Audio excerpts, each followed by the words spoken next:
Yeah.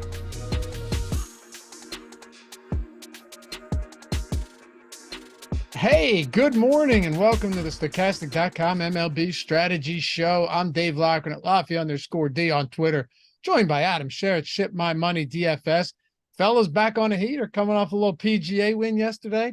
Went out and spent most of it ordering sushi, but he's here. He's here. Oh, what's going on, brother? Good to see you. Yeah, you too. No, it was a nice weekend. I knew I had a good PGA team, but I didn't think it was going to finish as well as it did. And then I kind of just stopped paying attention to it yesterday. So it was nice to, I was already going out to get sushi. So it was nice to refresh DraftKings and realize that I had tied for third. Yeah, man. Congrats. It's good stuff. NFL salaries are out on DraftKings. Yeah. That's good stuff.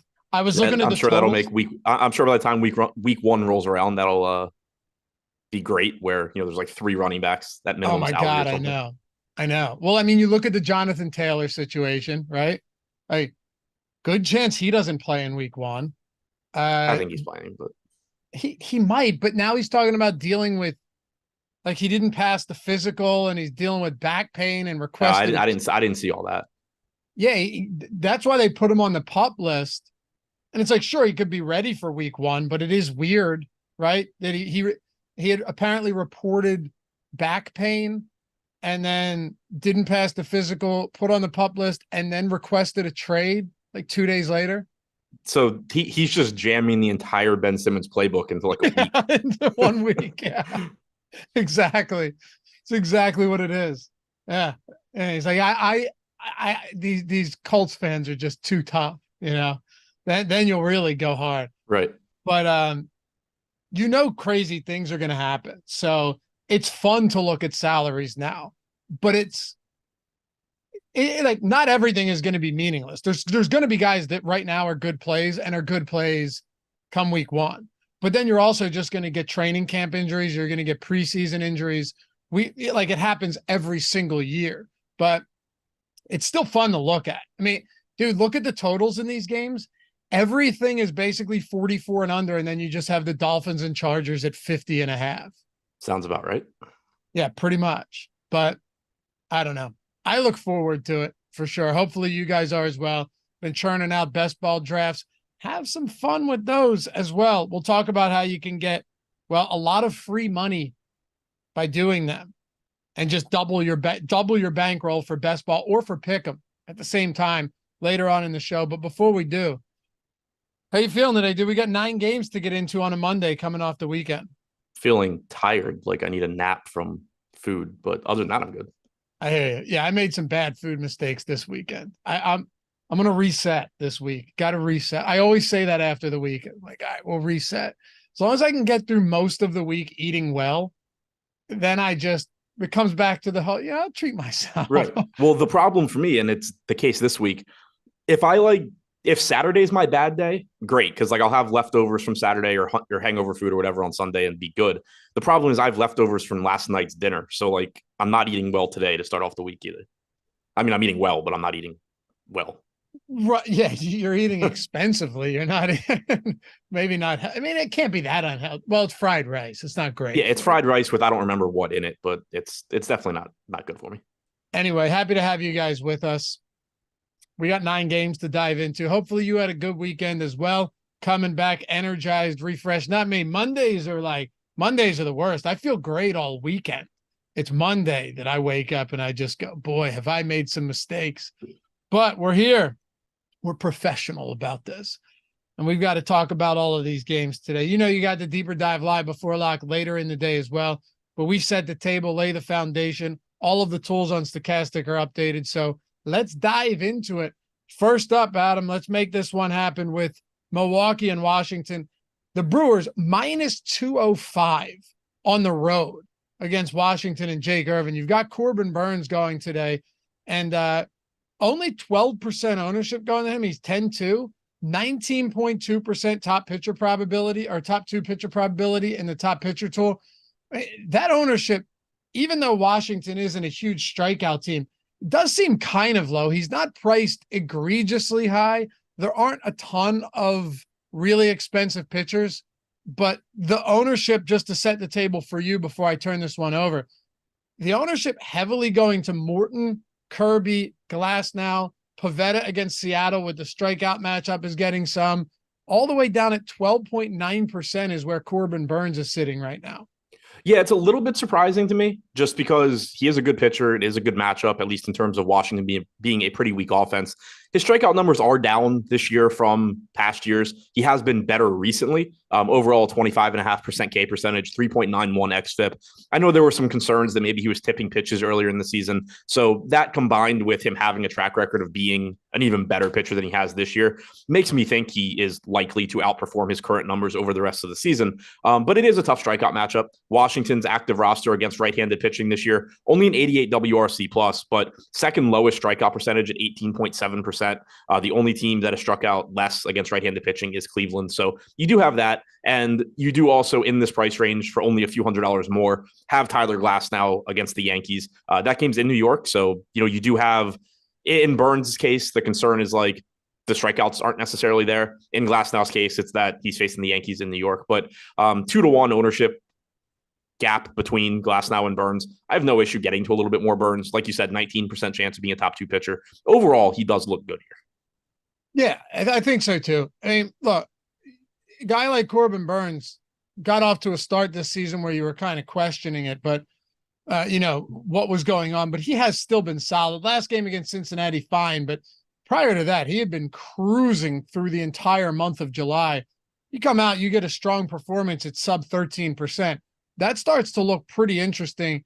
Irvin on the other side, 1%. Sorry. And also, I sort of mentioned it with Glasnow, but one reason I'm surprised he's not getting more ownership also is that there's no pitcher that has that great matchup in a great park.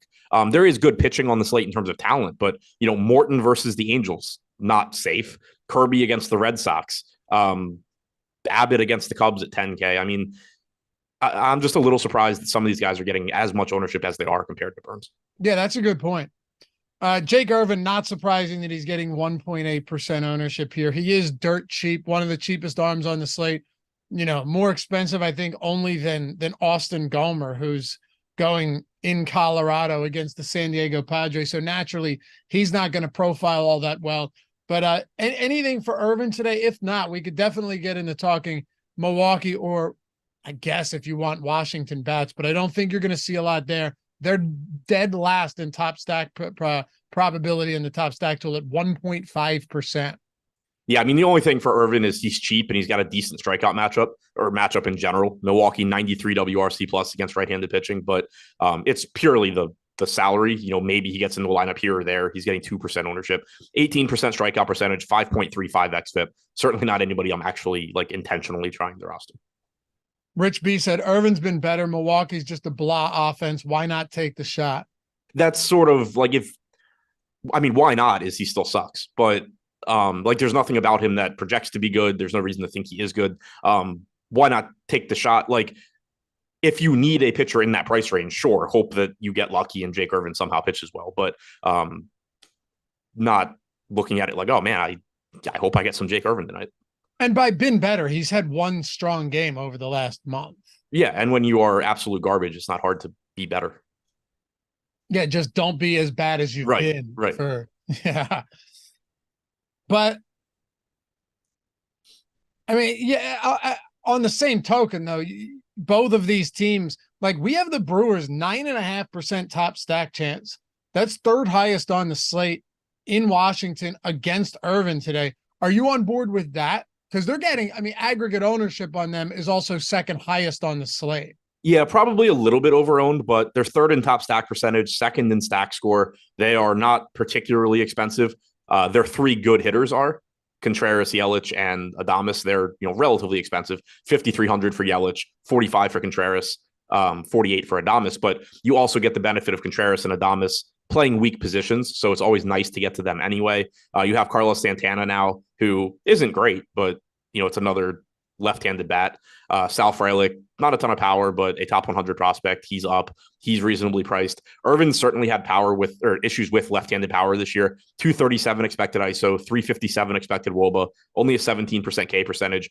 He hasn't been great against righties either. 161 expected ISO, 330 expected WOBA, but better than against lefties. So I think the Brewers look good. I agree they're one of the better stacks. The only minor concern is the ownership. They have 5 different hitters in their lineup projected for between 10 and 17% ownership. So you could potentially run into the issue where if you're 5-man stacked in Milwaukee, maybe it's somewhat difficult to be different just because half of your lineup's getting double-digit ownership. But if you find ways around the ownership concerns, it is a good spot. All right, next game, pretty interesting here. Tyler Glasnow, Domingo Germán. Glasnow, ownership coming in around 24% right now. He has by far, though, the highest top 2 probability of any pitcher on this slate at 24.5%. Matter of fact, 9 games, 18 pitchers. Nobody else is north of 19%. 34.8% strikeout rate on the season. 34.5% K rate versus righties with only a 6.9% walk rate, 286 xFIP as well. What do you make of Glasnow today in this matchup? Granted, I know it's at Yankee Stadium. It's not as hot out here as it was in that heat wave the last week or two, but just the strikeout stuff is extraordinary for Glasnow right now. Yeah, hands down, far and away the best pitcher on the slate from a talent standpoint. The matchup in New York obviously is scary. He has had some power issues this year as well. 193 expected ISO to lefties, 217 to righties. You take that into Yankee Stadium, and that is reason for concern. But highest strikeout percentage on the slate by a lot. 34.8%. Pavetta's next at 29.4. So you're talking about 5.5 points in strikeout percentage. 2.6 xFIP is over a run, or is about a run better than anybody else on the slate. Alex Cobb's at 3.3. The next lowest is Lugo at 3.57. So pretty much every pitcher is at least a run worse than Glasnow in terms of xFIP. No argument at all that he's not the most talented pitcher. So it really just comes down to, it's dangerous. It's Yankee Stadium, but like we were just saying with Burns, there's no pitcher where there's not something concerning. And in Glasnow's case, he's pretty clearly the top guy here. Yeah. And even with Judge back, like the active roster still 21st in WRC plus versus righties, 23% strikeout rate. There is some power for sure, but there's some strikeouts here as well. So, I mean, this could also be a spot where Glasnow gives up some runs, but also strikes out 11 or something. Right. There's that too. And it kind of like we've talked about Spencer Strider in the past where, especially on a slate like this, where you do have kind of question marks about all of the pitchers, the strikeout ability is the closest thing you get to a floor from a pitcher as well. It's not good ballparks. It's not good matchups. Right. It's just the ability to rack up strikeouts because every strikeout you get is erasing an earned run in terms of scoring. So even if he were to, give up a couple home runs, give up 4 or 5 earned runs, if he racks up 8, 9 strikeouts, it's not going to be an elite DFS performance, but it's still going to be 15 to 20 points where you're not dead most likely. Any interest in Germán on the other side? Not a ton. He's been fine this season. Kind of popular because he's relatively cheap. Yeah, I mean, 25.8% K percentage is good. 4.04 xFIP is good. The matchup is obviously scary. You're getting a nice park upgrade for Tampa Bay. Park that up, that plays up power. He's getting 18% ownership because of the price. So that makes sense to me. The matchup terrifies me, but at 7,300, you look at the options around him. Chris Bassett, 7,500. He's getting similar ownership against Baltimore. JP France against Cleveland, I'm good. Griffin Canning against the Braves, not exactly something that I want to get to. So I think the ownership does make sense. It is just a very scary spot against a quality Tampa lineup. You're going to have plenty of power in this lineup. 197 expected ISO allowed to lefties for Germán, 166 to righties. So again, if he were 8,500, 9K, I think it would be pretty easy to write off. At 7,300, whether it's the reason he's 7,300 or not, the matchup is baked in to where he still ends up being a pretty decent option. How about bats in this game? I mean, this one's a little bit more difficult to get to. It does have an 8.5 run implied total. Glasnow does give up some power, but a lot of those, when you look at it, it's 1 home run allowed, 1 run allowed in the game. Right. 1 home run, 2 runs allowed. So a lot of solo shots, not a lot of production with runners on the bases. That I mean, that seems like a red flag when you're talking about targeting opposing bats, especially when the Yankees just haven't been that great. Yeah, it's really tough to get to the Yankees here. If you do, I think it's just simply the game is being played in Yankee Stadium, and that's good for power. But Glass now, like I said, he's the most talented pitcher on the slate, and it's not close. Aaron Judge is obviously always a good play because all that's going to happen here is he's going to be low owned because he's facing Tyler Glass now. So you're saying, oh, well, it's a shitty matchup, but now I'm just getting Aaron Judge at low ownership. He's always fine, but really tough to get to the Yankees. I'm much more interested in the Tampa Bay side. You do get negative correlation with around 20% of the field, give or take. That's rostering Herman. You do get a nice park upgrade for a team that does have power. So lefties is where I would look first. Brandon Lau, 4,300 at second base certainly looks good. Luke Raley, Josh Lowe, Wander Franco, all from the left side. But you do have power in the Rays lineup. You get a nice park upgrade. They are middle of the pack in stack score, 6% chance of being the top stack, 4% ownership. They are relatively expensive though. So solid tournament stack, I think, for Tampa Bay. 2.1 home runs per 9 allowed at home for Herman this year. So not great. No. Baltimore and Toronto. Let's keep this one going. By the way, if you haven't done so yet, take a single second, hit that thumbs up, atone for your sins here on the Strategy Show on a Monday morning. Yeah, we're almost at 50 out of the gate though. So appreciate you guys for that. Be football season soon. Everyone should be excited in a good mood. Yeah, subscribe to the channel. Help us get, I'm hoping by football and midway through football, we get around the 100K. We'll have something to celebrate here. But thumbs up, subscribe, leave a comment down below if you're watching or listening after the fact. And don't forget, if you're listening in podcast form, all that stuff, right? Like everything, whether it's Apple Podcasts, Spotify, wherever it is you listen, it's available there. All these shows go right up there after we get done. So make sure to check them out there if it's easier listening for you, and subscribe to the pod. Leave a rating or review. That stuff goes a long way for us. Next up, you've got Baltimore and Toronto. Kyle Gibson, Chris Bassett. All right, so we've already talked about a few popular pitchers. Gibson is not going to be one of those today against Toronto, in Toronto with 3% ownership. Chris Bassett, on the other hand, 18% ownership going to the righty, $7,500.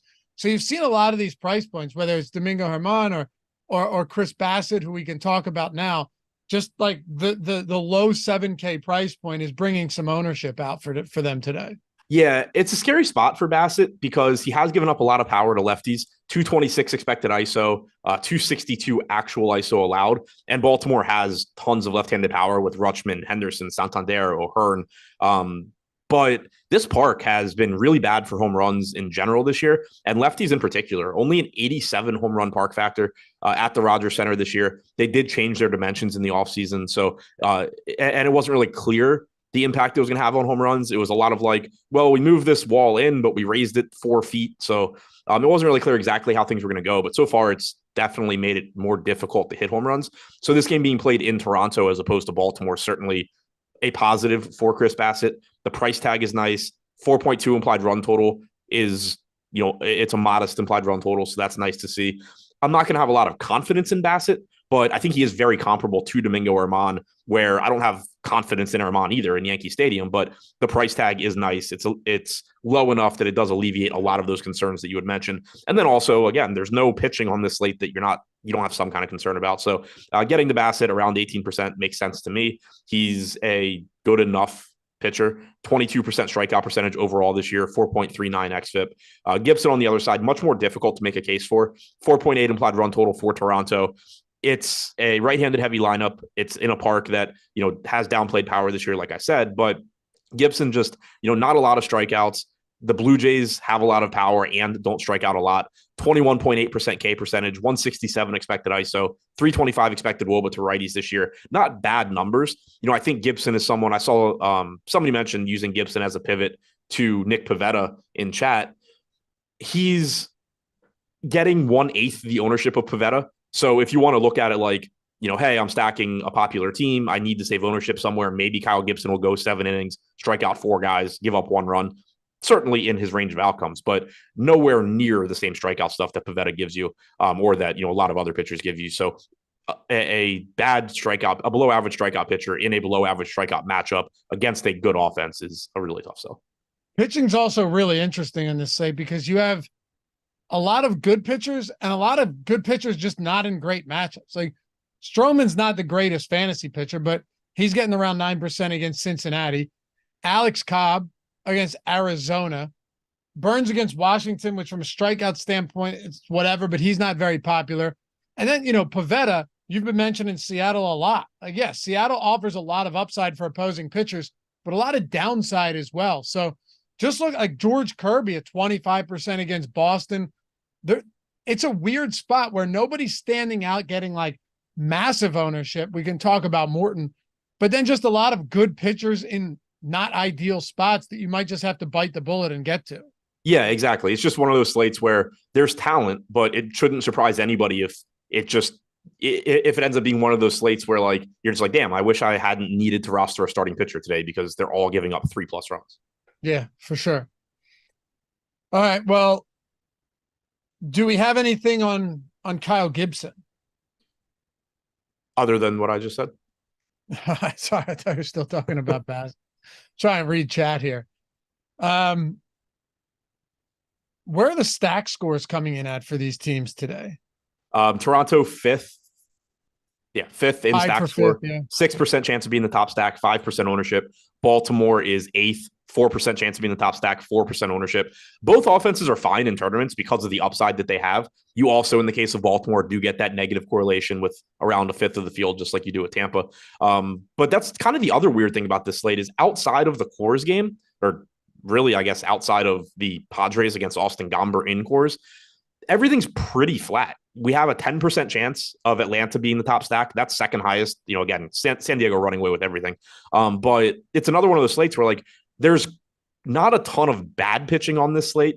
We don't have necessarily the best hitters parks. We have Colorado, but like Cincinnati's in Chicago, for example. So there's a lot of just flat. Yeah, this offense is fine. And that's sort of how Toronto and Baltimore look. They're clearly not as good as the Padres in Colorado. They're not going to look as good as the Braves because the Braves are the Braves. But two teams that have plenty of power and can do damage. Really curious to see where you land in this next game when it comes to pitching. Charlie Morton specifically. We can talk about Canning after that. But Charlie Morton, we've got him pulling 33.5% against the Angels. The Angels against righties on the active roster this year, monster ISO. Now, we could talk about how 210, second highest behind only their opponent today in the Braves. We can talk about how much of that is coming from, a couple hitters, but 24.3% K rate. That's right around where Charlie Morton is on the season. It's exactly where he is. So Angels at 24.3% against righties, Morton 24.3% strikeout rate on the year. Are you in alignment with that massive ownership coming into him in this game at 9,300? Yes and no. It makes a lot of sense to me. I expect that I'll probably be around the field just because, again, if like I can say 33.5% seems high, but where exactly am I going with it? And right. You can't just say Corbin Burns at 13% because he has $900 more. So there are going to be lineups you just can't get there. George Kirby is 700 less, but he's already getting plenty of ownership in a tough spot. There's no guy right at this price point. So it's kind of an island where, yes, there are good pitchers a little bit cheaper or a little bit more expensive, but the more expensive ones you might just not be able to get to in a nice chunk of lineups. And then the one in particular that's cheaper is Kirby, who is already getting ownership. So it does make sense.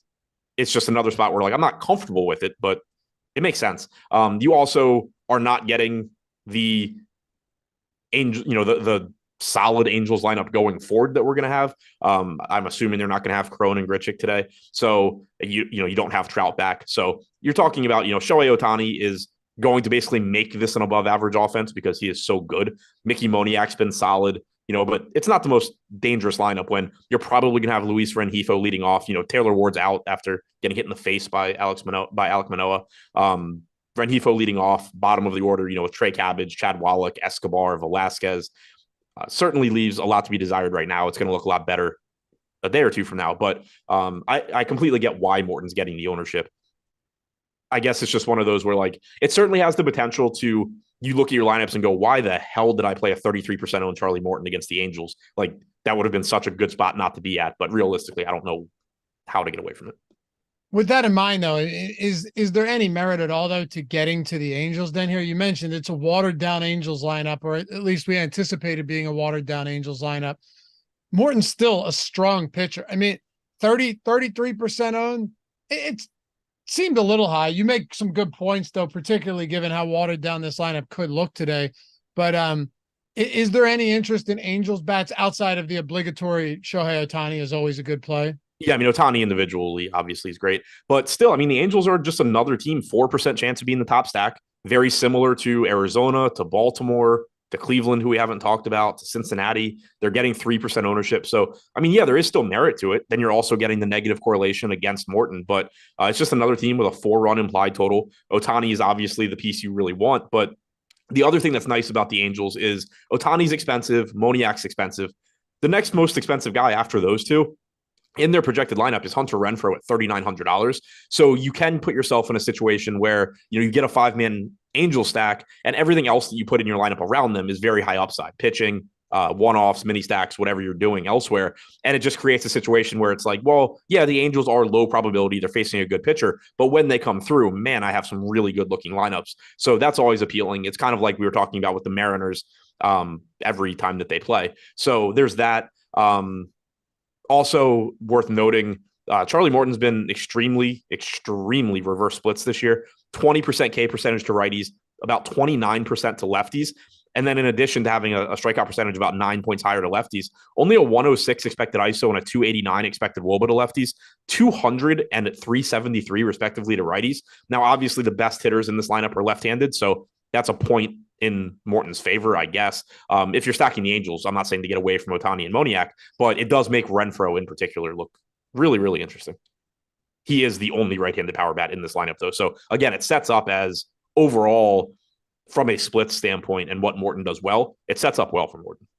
Almost 90 degrees in Atlanta today. Griffin Canning has a 25, or at least it's expected to be 25.5% K rate. Not bad, but power has been an issue. 1.7 home runs per 9 for Griffin Canning on the season. 146 expected ISO to lefties, but 207 to righties. That is something that when you're going up against the Atlanta Braves doesn't exactly bode well for you. No, it doesn't. I mean, pitching against the Braves in general does not bode well for you. Yeah. But a 207 expected ISO to the side of the plate that Ronald Acuna, Austin Riley, Sean Murphy hit from is not ideal. And it's, kind of like we were just saying on the other side. Sure, Matt Olson and Ozzie Albies don't have the same favorable matchup as the righties do based on what Canning's done so far this year, but they're still really, really good. And so it's still a really tough matchup for Canning. You have a 6-run implied total for the Braves. Mentioned it a minute ago, but second in top stack percentage at 10%.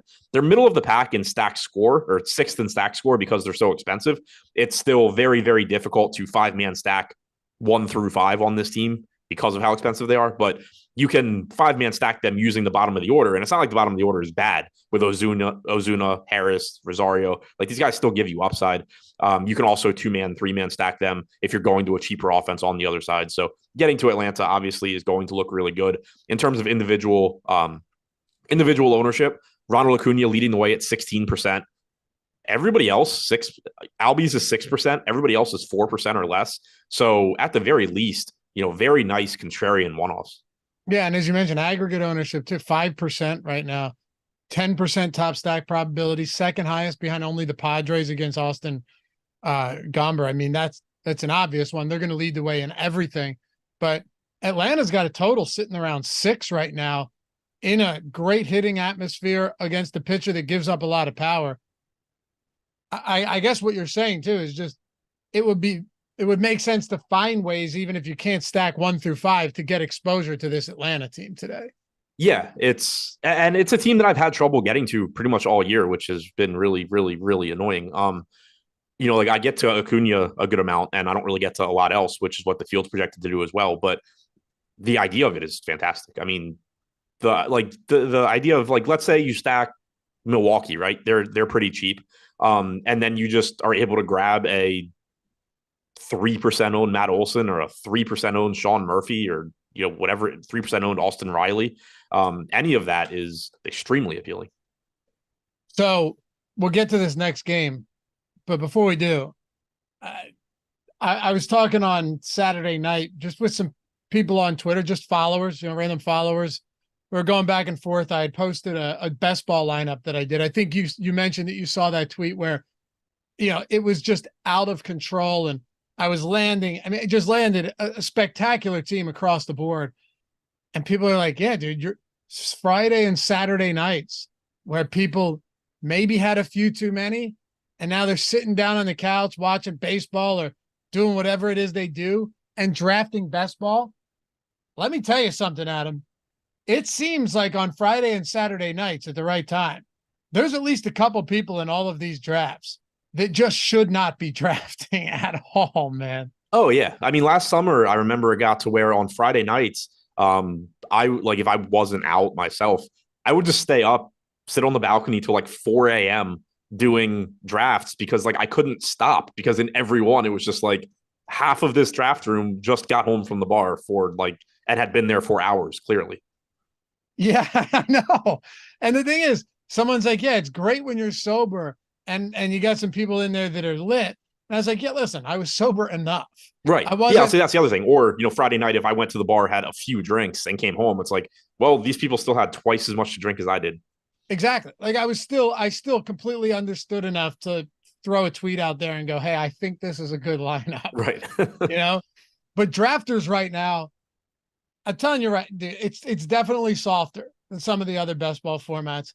And it's 100% first match deposit bonus up to $100. So if you're going in there, you go into the lobby, drafters.com, you go, oh shit, they got a $2 million best ball tournament, $300,000 up top this year. It's $20 to enter. Oh, I got $100. Well, if you use the link in the description or in chat, that $100 isn't going to get you 5 lineups. It's now going to get you 10. You're literally doubling all of your best, but you're stretching your best ball dollar 100%. So even if you had $20 that you wanted to deposit, you just wanted to do one best ball lineup, and you wanted to do it maybe on like underdog or something, it's 25 there, but you already exhausted your bonus, so you're not getting anything. Here now you have 2. Like now you can draft 2 teams. They have a brand new pick'em format too, where you can up to 100 extra entries. Up to 8 legs. They have the safety too, where you can put safety on. So if you hit, only 6 of 8 or only 4 of 5, you make money back. I would suggest not doing that. But for me right now, it's best ball. Like it's just been so much fun. It's getting me through these summer months for sure. And you're just getting in with a lot of weak competition at times, especially depending on when you draft. But even so, like if you have or just use our rankings over at Stochastic. Or just honestly, go by ADP if you don't know 100%. Like go by ADP and understand it in best ball. You want to get some stacks, maybe the week 17 game stacks you like. A lot of times it just falls to you anyway. And know that those simple things, especially if you just go by ADP, are going to put you in a decent spot, probably better than a lot of the competition in your drafts. But, it's free money. It's 100% first match deposit bonus up to $100. Link in the description and in chat. Take whatever money you have.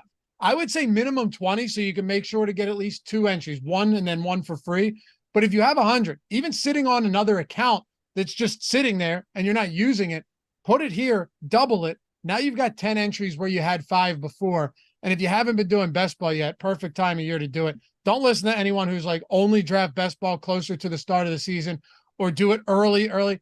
Spread it out. I know Adam does the same thing. Like I spread mine out. I'll start early. And then I also make sure that I have enough to where if these sites start giving out free entries later and you get a bunch of bozos drafting, that I still have some capital where I can go in and draft 30 teams and you know what I mean? Draft against those type of people as well. Yeah. I learned my lesson 2 years ago with that. I maxed it too soon. I had maxed DraftKings by like 2 weeks before the season started, and then they just gave out tickets. Right. Exactly. Yeah. When you get in on it at a good time, but the thing is, like, you can still benefit in a big way drafting now by making the right reads. So that and like you have that. The other thing is just you naturally diversify that way. Like if you're doing a bunch of different drafts instead of having to just be like, oh well, I have 30% of whatever, I don't want to go above that, like blah blah blah, or everybody's lineups are going to look like this, so I need to draft somebody around early. Like all the stupid strategies that the best ball people tout on shows, like by just drafting across a bunch of different drafts, you're naturally diversifying. Yep. So check it out. Like I said, you want to get that free for 100% deposit match bonus up to $100. It's down there. They also have something cool too, where you get $20 for every friend you refer. So like if you're trying to get your buddies in, you use this link, get your 100%, but then you reach out to some buddies, shoot them the link, be like, yo, sign up. We'll get in some drafts together. You got a couple $100 extra if you got enough friends just from referring them and having them deposit. You get 20 for every single one of them too. So you could free roll your way to like 20 free drafts. Anyway, I only have 10% Jonathan Taylor, which I felt very good about. I hope he doesn't play at this point. I think I have less than that. I mean, yeah. So you're overweight. Oh no. Sorry. Last time I looked, I had 2%, which was the equivalent of one entry on DraftKings, which was $10. I had $10 in it. So I have virtually no Jonathan Taylor. Yeah. So I just pulled up. Underdog was the first thing I had in front of me, so I could look. Obviously, it's easy to see exposures there. 2.4%, $25 entered. So I have a Jonathan Taylor team. Yeah, right. That's what I have as well. Yeah. I've drafted 41 teams. He appears to be on one of them. Yep. So start drafting with us, baby. Get in on drafters, get that free money, and win something so we can celebrate it. Oh man, right. It's another. I already knew it, but seeing it doesn't feel great. It's another Kyle Pitts year for me. Yeah, well, let's hope Desmond Ridder can get the job done. Right. Cincinnati, Chicago. All right, well, it's time to talk about Andrew Abbott. Dude's just been electric. Marcus Stroman, elite ground ball pitcher on the other side. But yeah, Andrew Abbott is up there and has been in the upper echelon of pitchers as far as price points go. This is the most expensive he's been all season, though, coming off another gem of a performance. Do you go back to the lefty against Chicago today in Wrigley? So, yes and no. He is overpriced. He's been lucky this year in terms of run prevention. There's no way around that. That's not to say he's bad or anything. 4.29 xFIP, 3.75 FIP, 1.9 ERA. The ERA has to come up. It's going to come up. Even if he's good, I do think he is good. The ERA is coming up. 222 BABIP. Not going to keep happening. 96% left on base percentage. Not going to keep happening. But the flip side to this, so like the 10K price tag is too high because it's taking a good strikeout pitcher, 27.8% K percentage. It's factoring that in. And then it's factoring in how good he's been at preventing runs, which has been absolute luck. So he is overpriced, like by definition. The flip side, though, is that doesn't have to regress today. Like it's going to come up going forward. It's not sustainable. He's going to give up more runs. Doesn't have to happen tonight. Wind's blowing in a little bit in Wrigley. The thing that really is appealing to me is that he's 3% owned. 28% strikeout percentage. Like that's real. He has good strikeout stuff. Glasnow has a higher strikeout percentage on this slate. Pivetta has a higher strikeout percentage.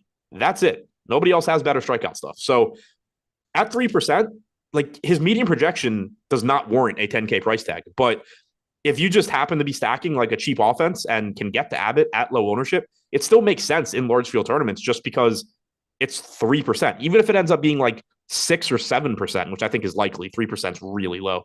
Even if it ends up 6 or 7%, like that's still fine. So that's sort of the case. Like he was in the lineup that I won with on Tuesday. And it wasn't like I played a ton of him. I think he was 7% owned. I think I had 7 or 8%. It was just like, hey, he's in some lineups because he certainly can be the highest scoring pitcher on the slate. He's good enough. Right. And he has been good enough too. He's been dominant. Does that regress at some point? Likely to be the case. Has to. Yeah.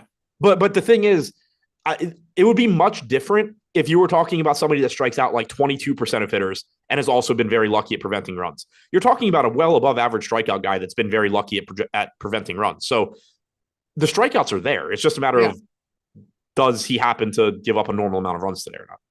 Also, the ownership doesn't reflect someone that's been pitching as well as he has either. Yeah, it's if this were like 3 years ago, he would probably be like 20% owned because it would just be like Andrew Abbott is great. Yeah, but look at those game logs. Right. Right, exactly. Marcus Stroman on the other side, look, he's not a good guy to stack against in most cases. It's really difficult to ever feel good about that. 21% K rate, right around league average, but 0.57 home runs per 9, 58% ground ball rate, all of 21% fly ball rate on the season. virtually no hard contact comes off, coming off the bats of opponents. He's just kind of one of those guys where it doesn't mean you can't play him. And he is getting 9% against Cincinnati, but he's just kind of one of those guys where you never feel great playing him and you never feel good stacking against him. Yeah, and the price tag has come down a little bit. We'd seen him at like $93, $9,400 where you kind of just couldn't do it. Here, he's just a guy. He's getting 9% ownership. I think a very good comparison to him from, all things considered is Alex Cobb at 8K against Arizona. He's getting 11%. So it's just another piece where in some individual lineups, sure, you can save some ownership. It's not like it's a great pitching slate. 9% owned Stroman certainly can get the job done, especially if the good strikeout pitchers just do give up 3-4 runs and everybody kind of scores like 18 points. Would a slate like that would play out nicely for Stroman. He's very good at limiting production. It allows him to work relatively deep in the games, but also just not an exciting DFS pitcher. 21% strikeout percentage overall, lower strikeout percentage against lefties than righties, as you would expect. Slightly lefty skewed lineup for the Reds. So 3.8 implied run total, good pitcher at limiting runs. He's fine, but I do agree that he should be lower owned than most of these other guys. All right. We'll get into cores in a few minutes, talk about the weather there. That seems slightly problematic right now. But before we do that, and by the way, we're almost at 100 thumbs up. Shout out to you guys. Putting in work this morning. 98 thumbs up with 300 some people watching. Just a golden ratio right there. Appreciate you. Do you want to talk bats here? I mean, Chicago against Abbott, Cincinnati against Stroman. Anything we haven't touched on that is worth conversation here? Lowest total on the slate too. Yeah, two of the least appealing teams. Reds 5th from the bottom in stack score. Cubs 4th from the bottom. There's nothing that really stands out other than sure, the Reds have upside, but you're also paying for it. De La Cruz, tons of power and speed, but he's priced for his ceiling. Same goes for McLean. Pretty tough to get to the Reds, especially against the pitcher in Stroman that just doesn't really give up power. Sub 100 expected ISO to lefties, 129 to righties.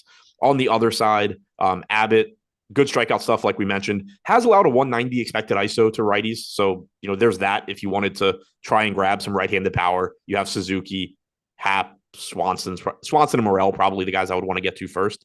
But overall, just a pretty unappealing offensive game to get to. So we'll talk about Cleveland and Houston. By the way, a lot of teams just massive dogs on this slate. Cleveland plus 154 at Houston. So how about this one, Adam? We got Noah Syndergaard on the bump for Cleveland. JP France on the other side. Looking at the top top pitchers tool, Syndergaard, 1% owned.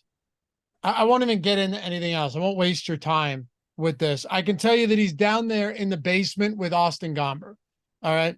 And then JP France, 3% owned. He does have a higher top 2 play probability at 9%, but clearly not an ideal strikeout matchup against the team that strikes out at the lowest clip versus right-handed pitching on the season. Any interest in pitching here to be different, or do we start talking bats? Not really. I mean, it's very, very, very, very tough to get to Syndergaard. Tough matchup with Houston. Not a good strikeout pitcher. All of that. Not a good strikeout matchup for France. Also, not a good strikeout pitcher. Overall this year, 16.7% K percentage, 4.6 xFIP. The pitching isn't very appealing here. The only thing I would say is that 7,100 France at 3% owned. You can certainly make the case he's not a 6-1 dog against Domingo Germán or Chris Bassett, but still, in most lineups, I'm just going to end up with Germán or Bassett. Okay. The bats in this game. I mean, what should we be taking away from Syndergaard right now? Houston has the 4th highest top stack probability. They are relatively popular, getting 11% aggregate ownership. Middle top in the top stack in the stack score and the top stack tool. I mean, we could talk Cleveland too, but I think we probably want to start here with these Houston bats against Syndergaard. Yeah, it's a game where the pitching isn't good, so you like the offense, but it is also very easy to explain away where this game kind of sucks for DFS. Syndergaard's not a good pitcher, but he also doesn't really give up power. at least to righties. 129 expected ISO to righties this year. Go back to last year, 154. He has given up more of it to lefties. 183 expected ISO since the start of last year, 249 this year. Kyle Tucker, Yordan Alvarez in particular look great, but you have essentially a right-handed lineup for Houston. So I'm not saying like they're a bad stack not to play them, any of that. 5.1 implied run total. They're fourth in stack score. They have a 7% chance of being the top stack, 11% projected aggregate ownership. They are a good stack here. It's just like there is the potential where even if they score some runs, it's like, yeah, Syndergaard gave up a bunch of singles in the center field, and then Yordan Alvarez, hit a 3-run home run, and Alvarez is good, but the stat kind of sucks. So like that is certainly a way this could go just based on how Syndergaard pitches. On the other side, you don't have a lot of power for Cleveland, but they have come around offensively. There was a stretch at the beginning of the year where they were the worst offense against right-handed pitching. They're now up to about, slightly over league average, 102 WRC plus against right-handed pitching on the year. They don't strike out. JP France, though, 19% strikeout percentage to lefties, sub 100 expected ISO, 262 expected WOBA. That's not to say like Jose Ramirez isn't a good play. Andres Jimenez isn't a good play. Josh Naylor isn't a good play. Like at their price tags against a below average pitcher overall, those guys obviously look fine, but at the same time, he has not given up anything to lefties this year, and there is nothing good right-handed in this lineup. We had TT in chat ask, and I know you answered it slightly, but I do want to just dive into this for a second before we get into this Coors game, Adam. He was asking what what the stack score means in the top stack tool. You had mentioned it's our metric that essentially combines top value percentage with top stack percentage, and he said, so the higher the better. Sorry for the questions, trying to figure the tools out. Don't apologize. Any questions you have with the tools, let us know. Plus, they're all 50% off. Links in the description for everything. So like if you're trying them out for the first time and you have questions, whether it's this or the lineup generator or the Sims tool, hit us up. Happy to answer them. But yeah, I mean, Adam, one of the simplest ways to look at this too is, the higher the stack score, definitely the better. But also the reason we have, and you can elaborate on this, top stack percentage, top value percentage, ownership, and leverage is you could have a team that has the highest or a high top stack probability, but also just massive aggregate ownership. And the ownership is super high, much higher than the top stack probability. And you go, okay, they actually have a really low leverage score or a really negative leverage score. And then it makes them less appealing just because a lot of the field is on them, even though they're a good stack. Yeah, exactly. It's just a much easier way to sort of actually quantify if you think at least if the top stacks tool thinks the team is overowned or not, because stack score it kind of ends up on this, or it ends up on like a similar scale to ownership. So before we had it, especially like a lot of times we'd be doing shows and it would kind of be like, well, the Braves are projected to be underowned because they have a 7% chance of being the top stack at 1% ownership. They look great. And then you start making lineups and it's just like, holy shit, I can't make these lineups. No wonder they're 1% owned. So you get, or similarly, like today, 9.5% chance of being the top stack for Milwaukee, 13% ownership. There would be a tendency to be like, oh, well, Milwaukee's going overowned. I want to, get away from them. And you're kind of just ignoring the fact that they have the highest chance of being the top value. So like they still look like they're going a little bit overowned with a 10.7 stack score, but it does factor in the value. So you're getting at least a little bit more true measure. And that's what we've done too with like the lineup generator, where it's simulating lineups, and it's not just going to give you the lineups of teams that have the highest top stack probability, like top, stack score in the sense of leverage and ownership and all that's built into it. That's $4.48 for the first week, by the way. Jordan can throw some screenshots up. The last couple of weeks, we just had huge wins with that across the board from everyone using it, rocking the stochastic avatars. Less than $4.50 if you wanted to try for the first week for MLB, where that's simulating lineups, throwing the bad ones out, giving you the ones that are projecting close to optimal, because you can see the optimal projection. You can see how chalky or contrarian every lineup is. You can save the ones you like, discard the ones you don't like, set the type of stacks that you want. You can swap players out. You can lock players. Although I always say careful with that. Don't go overboard, because then you're just defeating the purpose of using a tool in the first place. It's optimized for mobile, but if you're on your desktop, you can upload them straight to CSV as well and straight into your lineups. Lineup simulator, similar. It's just that takes it to another level where, like, if you're playing, slightly maybe higher stakes and you're dedicating more time and commitment to this, that's going to cost you more. But I mean, that's the gold standard of all of this. And I think, Adam, one of the best ways to look at this for people wondering, like, what the hell am I looking at, would be that, like, it's doing a lot of that work for you where, hey, this lineup, this stack may not win more often than this one, but when it does, you're just getting paid out exponentially more than you would if you were, finishing towards the top, or if this stack happened to go off where you're tied with, 14,000 other people that have the same stack. Yeah. I didn't catch exactly what you said, but I'm just saying that as far as like a stack may not be more likely to hit, but when it does hit, that's where you're making your money. right. It just goes back to, we talk about it all the time.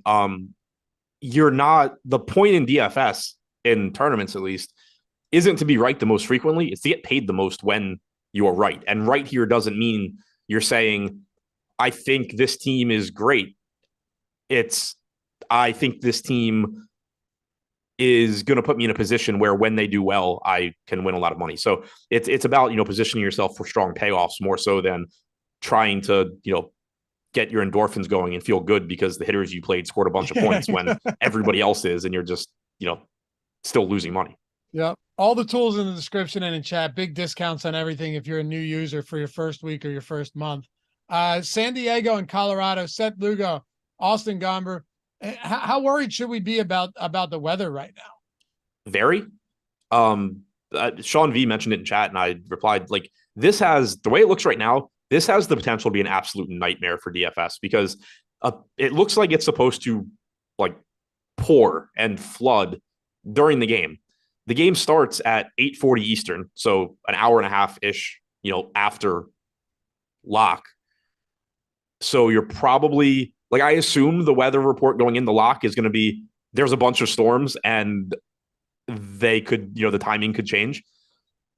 It's a really tough spot. The way it looks right now, I personally would probably play it, just like, go ahead and play the hitters there, just because the weather will probably knock ownership down a little bit. And, the Padres are in the best spot on the slate.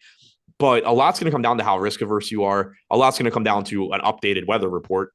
Obviously it's very early in the day right now, but this game has the potential to really be a headache for DFS. Let's assume it's not, just for the sake of, discussing this game. From a pitching perspective, you're not getting Austin Gomber here. Seth Lugo getting about 6.6%. It just speaks to how bad this Colorado offense is. Pretty much even on the moon, they'd be rough. Yep. And you might consider some decent pitchers against them. Is a $6,600 Lugo in play for you? We have him as a top or 10% top 2 probability right now. Yeah, he's fine. I think the 6% ownership makes sense. It's still Coors Field. It's a terrible spot to pitch in, but Lugo's good. 23% K percentage this year, 3.57 xFIP, 5% walk percentage. The Rockies already were not good, and they traded Crone and Grichuk. It's a bad offense. The park obviously sucks. The weather is still a massive concern, but 6% ownership is fine. I certainly think he should be more popular than the typical 1 or 2% owned Coors pitcher. So what about bats here? Padres look great. I mean, we've mentioned it a couple of times, but 18.9 stack score, next highest in Milwaukee at 10.7. They're getting 18% aggregate ownership, 23% chance of being the top stack, 12.5% chance of being the top value stack is second highest. They look great. Austin Gomber is not good. Right-handed hitters this year, 203 expected ISO, 351 expected WOBA against Gomber. You're getting Tatis, Machado, Bogarts, a cheap Campusano at catcher, most likely, a relatively cheap Sanchez at catcher, all, from the right side. Soto, clearly you can play against anybody. Cronenworth's only 4,200, 294 expected ISO to lefties for Gomber. So again, like, don't sleep on Juan Soto or any other lefty in this lineup. The Padres look great as long as the weather cooperates. On the other side, the Rockies still look fine. It's a tough matchup, but they are still in Coors. So third highest stack score, getting 5.5% ownership, 5.5% chance of being the top stack. Rockies are perfectly fine as well, but Padres are clearly the number one stack if the weather cooperates. Yeah. How are you going to play this from a weather perspective? Like, just wait it out throughout the day before you start making your lineups and see where it's like, could you see yourself manually adjusting stuff to come underweight on it or fading it entirely? You know what I mean? How do you play something like this with the highest total by far on the slate? Right. So, I mean, like, obviously for one, I'm going to wait and see what the weather looks like at, 6, but Yeah, like I think it's sort of, I don't think there's a right answer necessarily. The way it looks right now, where it's like we're going to get a bunch of storms during the game, most likely, and who the hell knows what's going to happen. I'd still be inclined to play it because, for one, I'm mostly getting to hitters. So a rain delay doesn't kill me as long as like the game ends up finishing at some point. And then two, you are just going to get lower ownership because of the weather if people are concerned about it. And then three, you do get the potential where like it'll be a pain in the ass. But let's say this game gets rained out at like 8-10. You do still have the game in San Francisco, the game in Seattle. You can at least swap some stuff too. So that's clearly not ideal and not what you're trying to do, but it's at least an out. There is also the potential that there's still no clarification by the time this game starts. And it's just like, we don't know what's going to happen. So right now it looks very, very risky. And I think it kind of just comes down to like, how risk averse are you? What do you want to do with it? I know Alex has made a very good point about this in the past, that he tends to be very risk averse, I think, when it comes to weather games, because any particular offense is still relatively unlikely to succeed. And then you factor in that you're taking on the risk of a game just not playing. I think this is a little bit different given how far ahead of everyone else San Diego is, but it does still apply where even with a 23% chance of being the top stack, you're talking about them failing more than 75% of the time. And then also whatever percent chance that the game does either get shortened or rained out. So it's very, very risky. It, I think, is just how risk averse are you decision, but also there's no reason to make it right now. Like obviously wait until 6:30. Right. That's a good way to look at it. And yeah, I remember Alex always making that point. But it is always interesting when San Diego has a 23% top stack probability. Right. This is definitely different than if you're saying, yeah, this team that's 6% to be the top stack has major rain concerns. It's a lot easier to be like, okay, I'll take my chances on just not playing those guys. For sure. Boston and Seattle, we got 2 games to go. As always, thanks to you guys for hanging out with us this morning. Trying to go quickly through this one as we can get you on about the rest of your day. Boston plus 120 on the money line against Seattle. Nick Pivetta, George Kirby. All right, so these 2 pitchers, both popular today. Kirby getting around 25%, Pivetta getting 23.5%. He's expected to start this game, not pitch as a long reliever. Strong strikeout rate on the season. He's allowing 1.33 home runs per 9, but he really hasn't given up much power recently at all. I know some of those starts have been, or some of those games have been abbreviated appearances from him, but still been pretty solid. Seattle, 3rd highest K rate against righties. They do have some power though. They've paid off, I know, for you lately as well.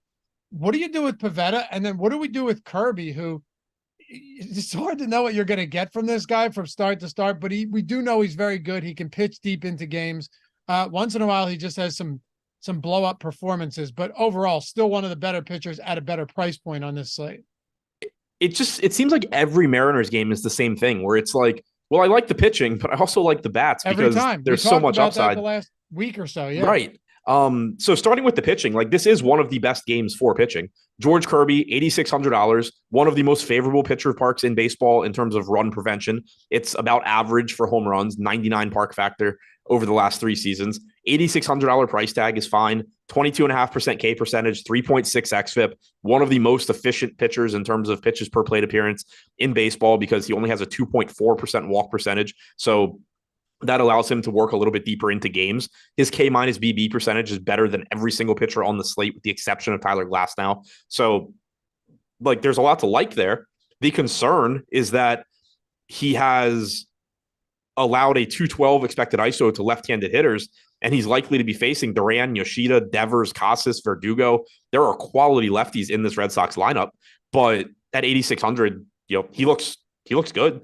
25% ownership, 11% chance of being a top 2 value, 17% chance of being a top 2 pitcher. Everything looks good there. On the other side, Pivetta has the 2nd highest strikeout percentage on the slate at 29.5%, and he's only $6,600. So he's one of the cheapest pitchers and one of the best strikeout pitchers. He's in a good strikeout matchup against the Mariners. The downside is that he's allowed you said 1.33 home runs per 9, 201 expected ISO to righties, 178 to lefties. He's starting this game, which I like from a DFS standpoint, just because it does at least add a little bit more clarity. the Red Sox have been good about actually using him when we expect them to. But, we've seen it a lot with the Giants lately where they're like, Alex Wood's going to be the long guy or DeSclafani's going to be the long guy. And then they just are lying and use somebody else. Like you always get that little bit of risk if they're not starting, but he is starting. So that's nice from just a like comfortability standpoint. It also means he's facing Julio Rodriguez an extra time. He's facing Suarez an extra time, depending on how the lineup is set up.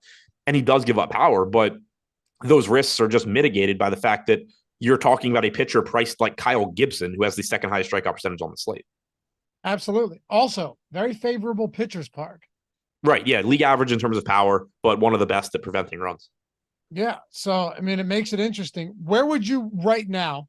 I know it's early in the day, but where would you rank these two pitchers, Kirby and Pivetta, with context to the rest of the slate, given that they are second and fourth highest owned among all pitchers? I think they're two of the best. I have no issue at all with the ownership that they're getting. I also just wouldn't be surprised if it's a slate where a large percentage of my lineups that don't have Kirby or don't have Pivetta have whoever they're facing. Okay. So you're cool with Boston bats and Seattle bats? Yeah. Like it's just so easy to see the upside there because Kirby's biggest weakness coincides with being a benefit for Duran, Yoshida, Devers, Casas, Verdugo. That obviously can go south really quick and be really good for the Red Sox, who aren't going to be that popular. They're second from the bottom in stack score, but they're only getting 2% ownership. It's just a high upside offense that, from a split standpoint, sets up nicely with Kirby. And then on the other side, 200, a little bit over 200 expected ISO to righties for Pivetta. He's striking them out 28% of the time. Generally, Pivetta is going to win out here, but it's not like it should surprise anybody if by the fourth inning you have like 3 different home runs from the Mariners. Yeah. Yeah. Like if I have to just pick one side, I'm leaning with, Pivetta / Kirby. But across, a set of lineups, it makes a lot of sense to me to be getting the offenses as well. No question. Let's close this one out. We just got a line for Arizona and San Francisco. Arizona plus 130 on the road. Ryan Nelson going for them. And San Francisco, 8-run total in this game. So low total. Nelson against Cobb. I think we have Cobb pulling, around 11% ownership right now. Ryan Nelson's down there with the Jake Irvin, Canning, Noah Syndergaard, Austin Gomber. So not exactly a great spot. I will say, though, favorable pitcher's park. And I think that has something to do with, an 8K Cobb getting double-digit ownership, especially because it's not a great strikeout matchup for him. But he is, relatively affordable. The park is appealing. He's getting about, he has 10.7% likelihood that he's a top 2 play on DraftKings, 11% owned. So no real leverage on either side of that one. I think he's probably the place we start and finish with when it comes to pitchers in this game. Yeah, Cobb was the one I compared to Stroman earlier. They're just very similar. Cobb's a good pitcher, good park, tough matchup, 22% strikeout percentage this year. 3.31 xFIP is second best on the slate behind Glasnow. Certainly can prevent runs, but in addition to it being a tough matchup in general against Arizona, Cobb has struck out 29.7% of righties, only 14.9% of lefties. 351 expected WOBA to lefties, still not a lot of power, but you've seen pretty drastic splits for him. And Arizona's projected lineup has 6 left-handed hitters in it. So not exactly setting up like the type of team you really would be going out of your way to target Cobb against. He's still a good pitcher. There's nothing wrong with getting to him at 11% owned or so, but not an exciting spot. On the other side, Nelson just, not very good. Projected for similar ownership to Jake Irvin. No real issues with that. He's given up power to both sides of the plate. 214 expected ISO to lefties, 193 to righties, 12.8% K percentage to lefties, going up against probably Lamont Wade, Peterson, Conforto, Bailey, Sable. Not a spot where I'm happy to get to Nelson. Tied for the lowest total on the slate with Boston and Seattle is this same game. Actually, Cincinnati and Chicago too. So we have 3 games with an 8-run total. Are there any can we look at San Francisco here against Ryan Nelson and say, all right, well, it's not exactly an appealing park, but decent enough matchup. They only have 2.6% top stack probability. They are getting 4% aggregate ownership, so they're not popping here. But from a value standpoint, there might be something we can get into with San Francisco. Yeah, I do like the lack of ownership. Like you said, it's basic. This park is basically the opposite of Seattle. It's league average in terms of runs, but it's very bad for hitting home runs, 83 home run park factor over the last 3 years. So it's never that appealing getting the stacks here, but you do have a cheap Giants offense that is good against right-handed pitching. They're 8th in WRC plus at 111. They have a 173 ISO, and that's not a park adjusted stat. So even, factoring in that they play their home games in this park that's bad for power, they still have a 173 ISO, 334 WOBA against right-handed pitching, and you're facing a righty that just doesn't get strikeouts against lefties, 375 expected WOBA. The Giants are, at low ownership, a pretty interesting stack to me, but it does come back to you can only get so excited about them at home because it's so hard to hit home runs here. To wrap up today's show, top 3 favorite stacks and 3 favorite pitchers at 11:10 a.m. on the East Coast. Yeah. So if weather cooperates, San Diego 1, Milwaukee 2.